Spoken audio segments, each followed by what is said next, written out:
आज का वीडियो बहुत अलग होने वाला है मेरे बाकी सभी वीडियो से। आज मैं आपको 3 बेस्ट वेज या 5 मोस्ट इफेक्टिव वेज जैसा कुछ भी नहीं बताने वाला। So hello everyone, this is Narwan Pawar और आज के इस वीडियो में बात होगी सिर्फ और सिर्फ आपके और मेरे दिल से दिल की। कोई ज़रूरत नहीं है आज के इस वीडियो को 1.25x या 1.5x पर चलाने की। चलने दो नॉर्मल स्पीड में। कब से इस भाग दौड़ में लगे हुए हो, कब से दौड़े चले जा रहे हो, बिकॉज आपको दिख रहा है कि आपके आसपास में इतने सारे लोग दौड़ रहे हैं और आप ब्रेक ले भी नहीं रहे, बिकॉज आपको लग रहा होगा कि अगर ब्रेक ले लिया तो हम कितने लोगों के पीछे छूट जाएंगे। और आज की इस वीडियो में मैं आपको यही बताने आया हूँ कि sometimes it is definitely okay to take breaks. आप सभी लोग जिस फेज से अभी गुजर रहे हो उस फेज में मैं खुद भी रहा हूँ, मैंने भी देखा है। 16, 17, 18 साल की इस एज में जब हमको किसी भी ऐसे कंपटीशन में डाल दिया जाता है जहाँ पर सब लोग एक रेस में दौड़ रहे हैं और उनके साथ compete करने के लिए हमको भी कंटिन्यूसली दौड़ना पड़ता है, तो डेफिनेटली थक तो हम जाते ही हैं। हर स्टूडेंट की कैपेसिटी अलग अलग होती है। बहुत सारे स्टूडेंट्स कम्प्लीटली ओके होते हैं, उनको कोई फ़र्क नहीं पड़ता, उनको चलता है, वो दौड़ पाते हैं और उनकी कैपेसिटी होती है टू कीप गोइंग अहेड। लेकिन मेजॉरिटी ऑफ द स्टूडेंट्स जो है जिनके लिए 10th तक का सिलेबस ही काफ़ी हुआ करता था, जिसमें एक छोटा सा सिलेबस का पोर्शन दे दिया जाता था, साल भर हम उसी को पढ़ते थे और उसको पढ़ने के बाद भी एग्ज़ाम में स्कोर करना हमारे लिए डिफ़िकल्ट होता था। ऐसे केस में अब हमको 11th 12th में ढेर सारा सिलेबस एक साथ दे दिया जाता है। हमको बता दिया जाता है कि यहाँ पर सिर्फ आपका स्कोर नहीं देखा जाएगा, यहाँ पर आपका ओवरऑल रैंक देखा जाएगा, जिसमें आप किन लोगों के साथ compete कर रहे हो, उनके कंपैरिजन में आपने कैसा परफॉर्म किया ये देखा जाएगा। ऐसे केस में डेफिनेटली स्ट्रेस होना लाजमी है, होगा ही सही, and it is completely normal. तो इसीलिए कोई ज़रूरत नहीं है अपने नींद के टाइम को कम करने की, 4-5 घंटे सोकर दिन भर किसी तरीके से खींचतान करने की। 7 से 8 घंटे की नींद बेहद ज़रूरी है जो आप लोगों ने लेनी चाहिए। अगर आपने अपने स्लीप टाइम को कट डाउन करना स्टार्ट कर दिया तो आपके लिए बहुत ही सस्टेनेबल सा प्लान ये नहीं होने वाला। आप रेस में दौड़ते चले जाओगे लेकिन आपको खुद रियलाइज़ नहीं होगा कि आपकी एफिशिएंसी धीरे धीरे घटती चली जाएगी। तो 7 से 8 घंटा रेस्ट जो लेना है वो तो लेना ही है, साथ ही साथ 3, 4, 5 घंटे, 6 घंटे जब कंटिन्यूसली पढ़ लो तो it is absolutely fine to take a small break. थोड़ा सा अपने आप को रिफ्रेश करो, थोड़ा बहुत घूम फिर लो, फिजिकल एक्टिविटी कर लो, थोड़ा सा फिजिकल मूवमेंट कर लो और उसके बाद में फिर से पढ़ाई करना स्टार्ट करो। तो इसीलिए कभी भी ब्रेक लेने में गिल्टी नहीं फील करना है। जेन्युइनली जिस समय पे आपको लगता है कि आपने काफ़ी देर तक बहुत प्रोडक्टिव वे में मेहनत कर ली है, उसके बाद में ब्रेक से आप लोगों ने लेने ही लेने चाहिए। ऑल्सो जेईई और नीट जैसे एग्जाम के लिए एक चीज़ जो समझना बहुत ज़्यादा ज़रूरी है वो ये कि लोग जेईई और नीट को अपनी लाइफ का एक हिस्सा बना लेते हैं, एक गोल बना लेते हैं। वो सोचते हैं कि अगर हम इसमें सक्सीड नहीं कर पाए तो हम लाइफ में फेल हो जाएंगे, जबकि let me make this very very clear to you कि ऐसा कुछ नहीं होने वाला। डेफिनेटली आपकी लाइफ का इस समय सबसे इम्पॉर्टेंट गोल वही होना चाहिए, लेकिन that should not be the most important goal of your entire life. आपको समझना पड़ेगा कि नीट एग्जाम और जेईई एग्जाम में जो आपकी सक्सेस है वो कहीं ना कहीं आपके लिए एक पाथ बना के जरूर देगी, जिस पाथ के थ्रू इन जनरल लाइफ में आपको सक्सीड करना आसान रहेगा। लेकिन उसी के साथ सबसे इम्पॉर्टेंट है जो चीज़ समझना वो ये कि नीट और जेईई जैसे एग्जाम में सक्सेस मिलना ही आपकी अल्टीमेट सक्सेस नहीं होगी। That is not the only way to succeed in life. तो इसीलिए आपका सारा गोल होना चाहिए सिर्फ और सिर्फ अपना बेस्ट देने के ऊपर।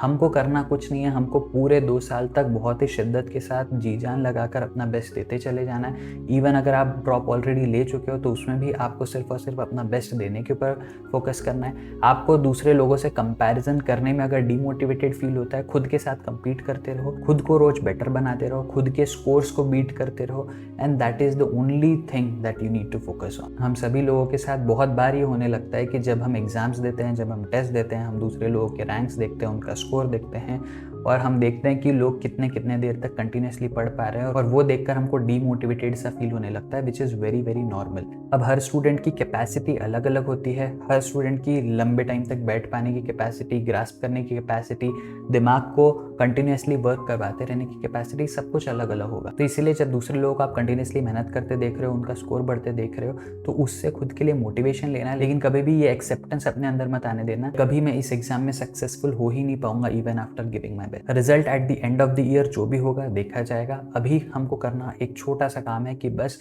अपना 100% कंटिन्यूसली देते रहना है। किसी भी पॉइंट ऑफ टाइम पर अगर आपको रिग्रेट फील होता है कि मैं कल थोड़ा ज़्यादा मेहनत कर सकता था, मैं पिछले 1 महीने में थोड़ा ज़्यादा मेहनत कर सकता था, that is the indication and sign कि आपका पोटेंशियल थोड़ा ज़्यादा है लेकिन आप उस पोटेंशियल तक काम नहीं कर रहे।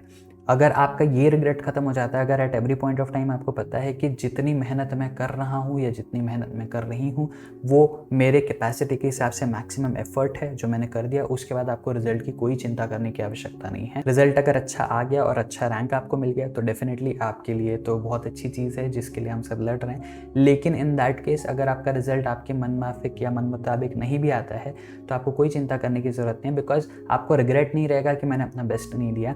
Also eight the same time अगर इस एग्ज़ाम में अगर जेई की बात करें तो 13-14 लाख बच्चे इसमें बैठ रहे हैं। नीट की अगर हम बात करें तो 22-23 लाख बच्चे इसमें बैठ रहे हैं, जिसमें से सक्सेस होने का रेशो काफ़ी कम है। 1-2% लोग ही ऐसे हैं जिनको टॉप मोस्ट कॉलेजेस की सीट मिल पाती है। अब बचे 98% लोगों का क्या होता है, इस बारे में कोई भी डिस्कस नहीं करता और इस बारे में कोई भी बात करता ही नहीं। तो डेफिनेटली हमारा एम तो होना चाहिए कि टॉप 1-2% की जो सीटें हैं वहाँ पर हम अपनी जगह बना सके। लेकिन जस्ट इन केस खुदा न खास्ता अगर आपको वो सीट नहीं भी मिल पाती है तो इट इज़ कम्प्लीटली फाइन, कोई चिंता की बात नहीं है। हमारे पास बहुत सारे तरीके हैं लाइफ में सक्सेसफुल होने के, और इसीलिए इन एग्ज़ाम में सक्सेसफुल होना आपके लाइफ का अल्टीमेट गोल कभी भी नहीं होना चाहिए। लाइफ में सक्सेसफुल होने की डेफिनेशन जो है उसमें ढेर सारे इनफाइनाइट पैरामीटर्स होते हैं और हर किसी के लिए वो डेफिनेशन अलग अलग हो सकती है। किसी के लिए आईआईटी या एनआईटी से इंजीनियरिंग कर लेना उसकी लाइफ की सबसे बड़ी सक्सेस हो सकती है। किसी के लिए एमबीबीएस एक टॉप मोस्ट एम्स या गवर्नमेंट कॉलेज से कर पाना वो एक सबसे बड़ी सक्सेस हो सकती है। किसी के लिए लाइफ में सिर्फ पैसा मैटर करेगा, पैसा सबसे ज़्यादा होना भी उसके लिए सक्सेस का मेजर हो सकता है। किसी के लिए लाइफ में इन जनरल ट्रैवल कर पाना, अपने फैमिली के साथ टाइम स्पेंड कर पाना, ये सक्सेस का डेफिनेशन हो सकता है। तो इसीलिए ये कंपैरिजन एप्पल टू एप्पल है ही नहीं। कभी भी आपका इस एग्ज़ाम में सक्सेसफुल होना या ना होना आपकी लाइफ में सक्सेसफुल होने या ना होने से रिलेटेड होगा ही नहीं। बस एक चीज़ जो आपको ध्यान रखनी है वो ये कि इस 2 साल 3 साल 4 साल जितने भी साल आप इस प्रिपरेशन को दे रहे हो, ये प्रिपरेशन आपको टफ बनाएगी, ये प्रिपरेशन आपको मैच्योर बनाएगी, ये प्रिपरेशन आपको लाइफ के लिए रेडी बनाएगी। लाइफ में ऐसे बहुत सारी चीज़ें होती रहेगी। लाइफ में every day you will come across lot of challenges. हर दिन आपके लिए कोई ना कोई नई तकलीफ़ें आपकी लाइफ में आती रहेगी और उनके साथ कैसे डील करना है, उसको कैसे फेस करना है, कैसे अपने जगह पर स्ट्रांग बने रहना है, टूटना नहीं है, ये सारी चीज़ें आपको ये प्रिपरेशन सिखाने वाली है।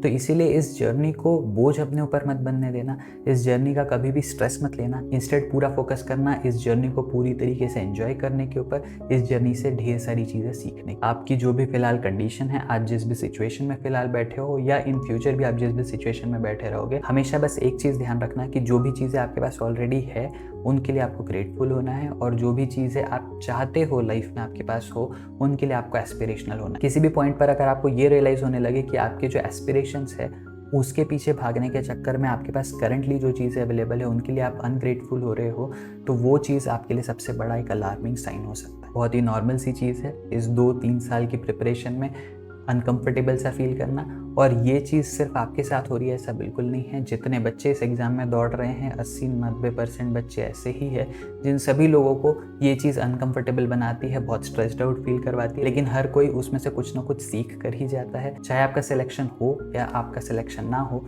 ये पूरी प्रिपरेशन जर्नी को आपने किस तरीके से हैंडल किया वो आपको लाइफ में बहुत कुछ सिखा देगी। तो बस ये चीज़ें याद रखनी है कि हमको कभी भी हमारे पास जो चीज़ें ऑलरेडी है या जिस कंफर्ट में हम बैठे हैं उसके लिए अनग्रेटफुल नहीं होना है। हमारे एस्पिरेशंस को हमेशा चेज करते रहना है, लेकिन at the same time it is absolutely fine to take breaks. तो इसीलिए बहुत ज़्यादा देर तक एग्जॉस्ट मत करो, कंटिन्यूसली अपने आप को बर्न आउट मत करो। अगर आप काफ़ी लंबे टाइम तक पढ़ते हो, 5-6-7 घंटे पढ़ लेते हो, उसके बाद में एक छोटा ब्रेक लेना is completely fine. I hope इस डिस्कशन ने आपको कहीं ना कहीं थोड़ा बहुत कंफर्ट किया होगा और साथ ही साथ आपको ये रियलाइज़ करवाया होगा कि जिस रेस को हम हमारे दिमाग में बहुत ओवर हाइप करके चल रहे हैं, जिसके पीछे हम आंख बंद करके दौड़े चले जा रहे हैं, ये वैसी रेस नहीं है। हमको इससे बहुत कुछ चीज़ें सीखनी है और अपना बेस्ट देते जाना है। रिजल्ट जो भी आएगा हमको एक्सेप्टेड होगा। I'll see you again in the next video. Till then, be happy, be safe, take care, bye bye.